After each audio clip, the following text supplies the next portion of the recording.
they start talking, that's when y'all get them. I'm gonna beat his. Can't do shit. For real.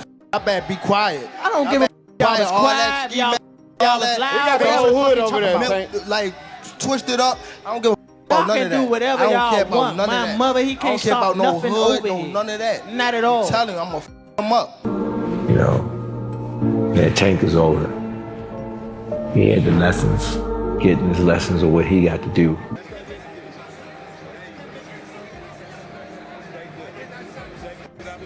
GervontaDavis has fired back at his trainer, Calvin Ford, after they argued during the very controversial Lamont Roach fight on March 1, 2025, at the Barclays Center in Brooklyn, New York.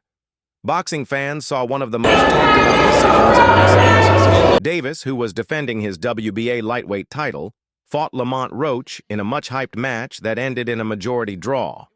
The biggest controversy happened in the 9th round, when Davis suddenly went down on one knee after a soft jab from Roach, barely touched him. In boxing, if a fighter takes a knee, the referee must count, and it can be called a knockdown. But referee Steve Willis stopped the count and let the fight continue, which made many people question if the judges and the final result were fair. Davis later explained that he took a knee because grease from his newly styled hair got into his eyes. Fans didn't buy his excuse. They booed loudly, and many boxing experts criticized him. This moment changed the fight and caused even more drama afterward. After the fight, leaked audio caught Davis and his trainer, Calvin Ford, arguing. During the confusion, Davis was heard shouting at Ford, "I don't need you," showing that there might be a serious break in their long relationship. Davis? That looked like a submission, you hear me? Let me get Check this out. Let me get it. Cal, you guys calm down. Listen to me. Okay, hey, come on now. Tank don't Coach Cal. When Tank was walking up, it looked like Coach Cal was about to give him that hug like you always do, and Tank just brushed him off like out of here. Whoop, excuse me. Out of here. In the leaked audio, you can hear how tense things were. People say the argument happened when emotions were high right after the controversial decision. While some argue about exactly what was said, one thing is clear. Davis's angry words weren't just a quick reaction. It sounded like he was really trying to show he's frustrated and wants to stand on his own. The audio proves that Davis, famous for his wild and exciting fighting style, has the same fire when it comes to trusting people and handling team issues. This has made many boxing fans wonder if his bold, confident attitude is actually covering up bigger problems going on behind the scenes with his team. All the people that say I be spreading false narratives and I don't know what I'm talking about, Tank don't with Coach Calvin. Look, check this. Cal, you guys calm down. Listen to me. And then, look, Tank lost it. He totally lost it. For years, Calvin Ford has been a big part of Davis's career, often compared to other famous trainer-fighter teams. Ford's advice and support were a big reason for Davis's early success. But before the Roach fight, things seemed different. Ford was missing from Davis's corner during parts of the match, and Barry Hunter and others stepped in instead.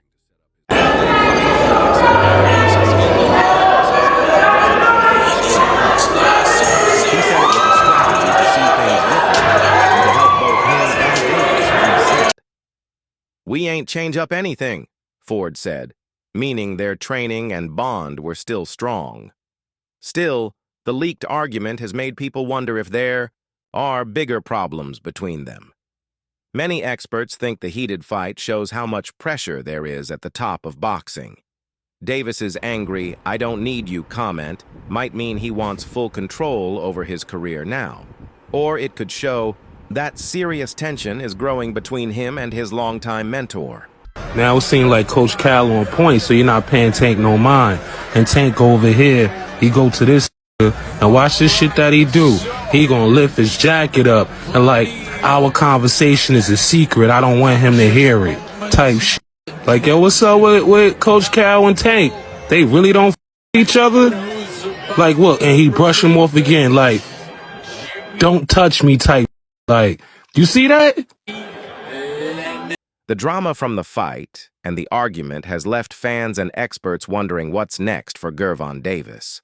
The controversial majority draw is still being talked about, and there could even be official investigations coming.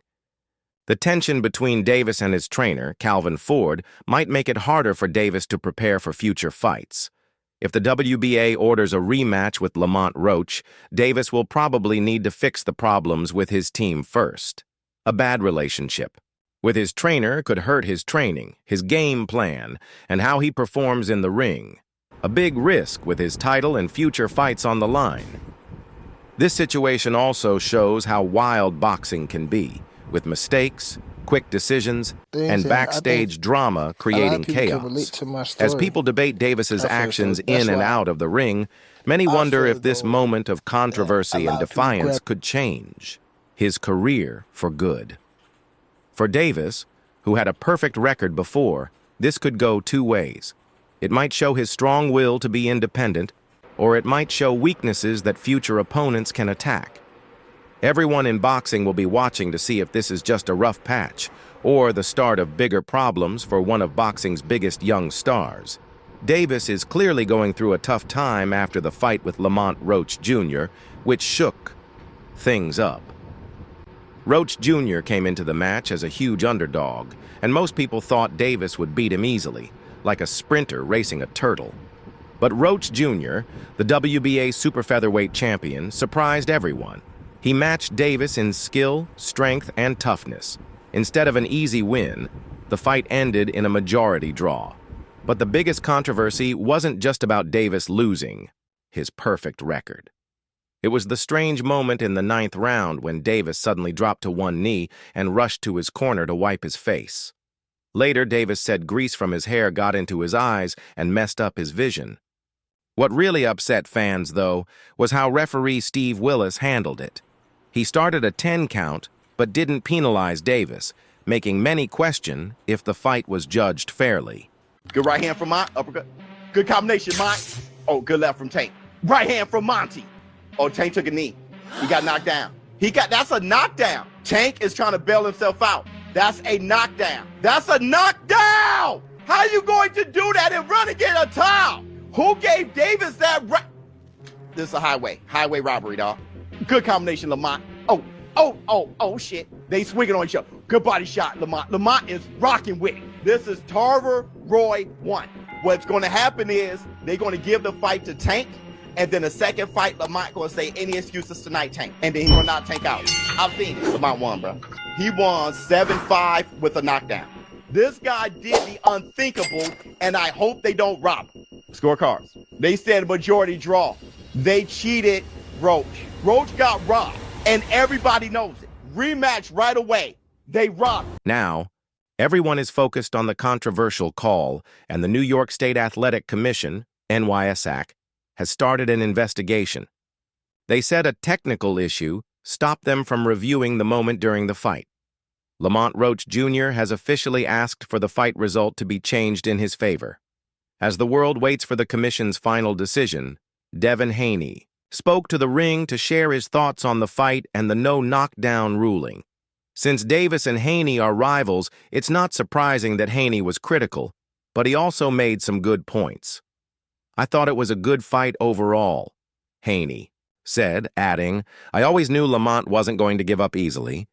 Haney, who has known Roach Jr. since their amateur days, said he was impressed by Roach's performance, saying, "He fought a lot better than I thought he would." When asked who he thought won, Haney said clearly, "I thought Roach won." About the no-knockdown moment, Haney said, "That was unheard of. That's the first time I've ever seen that happen with my own two eyes." Meanwhile, other boxing legends like Terrence Crawford also spoke out, comparing this controversy to past famous fights. The PBC Amazon Prime event at Barclays Center left many fans disappointed, with people digging into boxing history for similar moments where fighters hurt themselves in the ring. The fight was historic for another reason, too. It was the first time Davis had ever been knocked down in his career, a rare thing for him. Many people once thought Davis would be a future boxing legend. Normally, in boxing, if any part of a fighter's body touches the ground, other than their feet, It counts as a knockdown. At first, the WBA defended referee Steve Willis, saying it wasn't unreasonable because Davis didn't get hit before he dropped to a knee. But later, the WBA deleted that statement, making things even more confusing. Like, even in the fight, Lamont I knew Roach that I had Jr. him. is still hoping I mean, the fight everybody result will be knew. overturned. No, but which would people change didn't know, like, Davis's he record actually from can hit, 30-0-1 to when 31-0. his punches was like... Veteran trainer Andre Rozier also shared his opinion, saying, Tank wasn't focused for this one, not one bit, and advised Davis to stop worrying about the outside world and focus on boxing.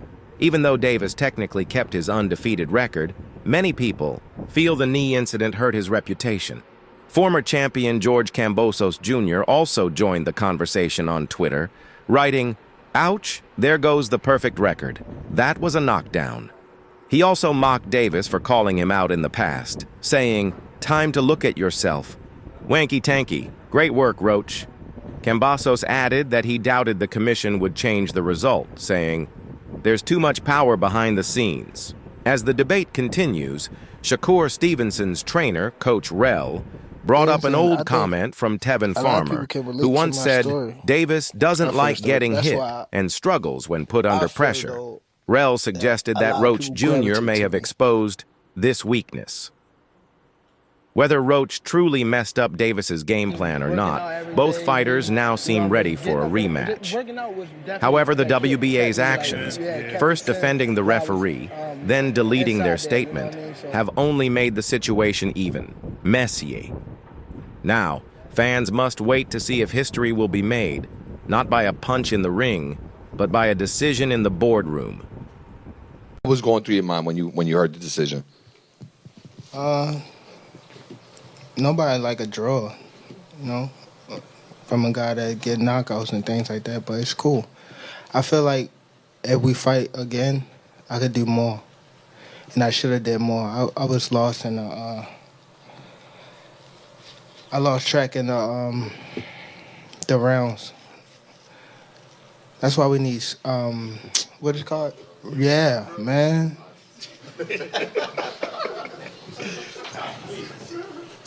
I didn't know what round it was. Facts. Tank, Eric Blum from DailyMail.com. First off, your coach just said, can you confirm, did you get your hair done 2 days before the fight? Yeah. At the same time, Gervonta Tank Davis's hairstylist spoke out, defending her work and saying Davis's excuse about the grease was unfair and not true. As more people criticized Davis, boxing trainer Kevin Cunningham stepped in to defend him, especially against those doubting Davis's punching power. People are questioning if GervontaDavis's power is real, Cunningham wrote on X, formerly Twitter. The last time I checked, a 93% knockout rate is real power, he said. Davis does have one of the highest knockout rates in boxing at 93%, but he also throws fewer punches per round than most fighters. Against weaker opponents, that hasn't mattered. But against someone skilled like Roach, just having power wasn't enough. When a fan pointed this out, Cunningham agreed, saying, "We all know a fighter needs more than just power to beat talented opponents." Meanwhile, Roach's legal team is pushing hard for justice. Lamont Roach Jr. has officially asked the New York State Athletic Commission, NYSA, to overturn the draw and name him the winner. In a letter, Roach's lawyer, Greg Smith, said Davis should have either been disqualified or at least ruled for a knockdown during the controversial 9th round. Even though Davis said he dropped to a knee because of grease getting into his eyes, Roach's team argues that Davis stopped fighting on his own and also got help from his corner, which should not have been allowed. The NYSAC admitted there was a technical problem that stopped them from reviewing the moment during the fight, a mistake that might have proven it was a knockdown. Both Davis and Roach have shown interest in a rematch, setting up what could be another dramatic and highly watched fight. I ran water over it today, but I mustn't do it enough. Can you describe what the feeling was like in the ring? And was it to get the towel out, to get the burn out of your eyes, or what was going on? And I didn't want to get caught.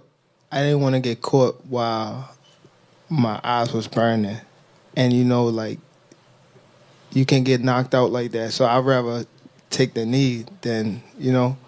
But I ain't really know that you can, like, get disqualified for all that. Or, like, when you start counting, I'm like, what the hell? But I don't know. It's cool. Do you want that rematch next? And if so, how likely it is that we're to see that fight happen again this year? I'm not sure, bro. I'm definitely not sure. But hopefully we could get it before... Nah, it probably won't be this year. Is that the one you want next? It's definitely the one I want next, but it's not gonna be next. Well, what is? You might see it in a minute. You definitely might see it in a minute. GervontaDavis has built a big name for himself. Actually, a few. He's not just a fan favorite. He's a worldwide star, known for his amazing boxing skills. But what really makes Davis stand out is his powerful punching. He has a special ability to break down his opponents, and he showed that again at Brooklyn's Barclays Center last weekend. Many people thought Davis's strength would decide the fight against Lamont Roach, but even after Davis threw a lot of hard punches, Roach didn't back down. He kept coming forward with heart and toughness. Roach became only the third fighter ever to go all 12 rounds with Davis. After the fight, Roach said Davis does have good power, but it's not as scary as people say. He's got decent power. For sure, Roach told reporters. Even though Davis kept his WBA lightweight title, his perfect record took a hit with a split decision draw. Roach wasn't happy with just a draw. He immediately asked for a rematch. But Davis made it clear that Roach will have to wait because he wants to fight other opponents first. Roach, however, believes they'll meet again soon. Until then, he thinks Davis will keep knocking out other fighters. I see why he knocks people out. I can see why, Roach said. However, things have gotten a lot worse for Davis. Rumors of a possible lawsuit are now stealing attention from the fight itself. Davis is already dealing with criticism over the controversial 9th round, and on top of that, he couldn't knock out Roach, who many people think deserved to win. Roach not only made it through all 12 rounds with Davis, but many people believe he should have won the fight. Roach has officially asked the New York State Athletic Commission, NYSAC, to change the majority draw to a win for him. Right now, the final decision is still pending. Meanwhile, a tweet from reporter Ali Spash caused more talk. He reminded people about other fighters who thought about taking legal action after controversial fights. "I'm not really a fan of fighters using lawyers," Spash tweeted. "It's a slippery slope. Handle business inside the ring." He also said that many fighters had reasons to sue but chose not to. One example he gave was Devin Haney suing Ryan Garcia after Garcia failed a drug test. Garcia got suspended for a year, although Haney later said he would drop the case if Garcia agreed to a rematch. Roach replied to Spash, making it clear he isn't suing anyone. "I did handle business in the ring," Roach said. "I'm not suing anybody. I just want the knockdown that was stolen from me to be recognized." In a funny twist, even hair product companies got involved in the drama. After Davis said grease from his hair got in his eyes during the fight, Murray's Pomade, a famous brand celebrating its 100th birthday, offered a playful solution. A company spokesperson told TMZ Sports he should have used our product. It's thick, waxy, and wouldn't drip like that. They joked about the situation, but also hinted that Davis could turn the moment into a new business deal while he waits for the NYSAC's final decision.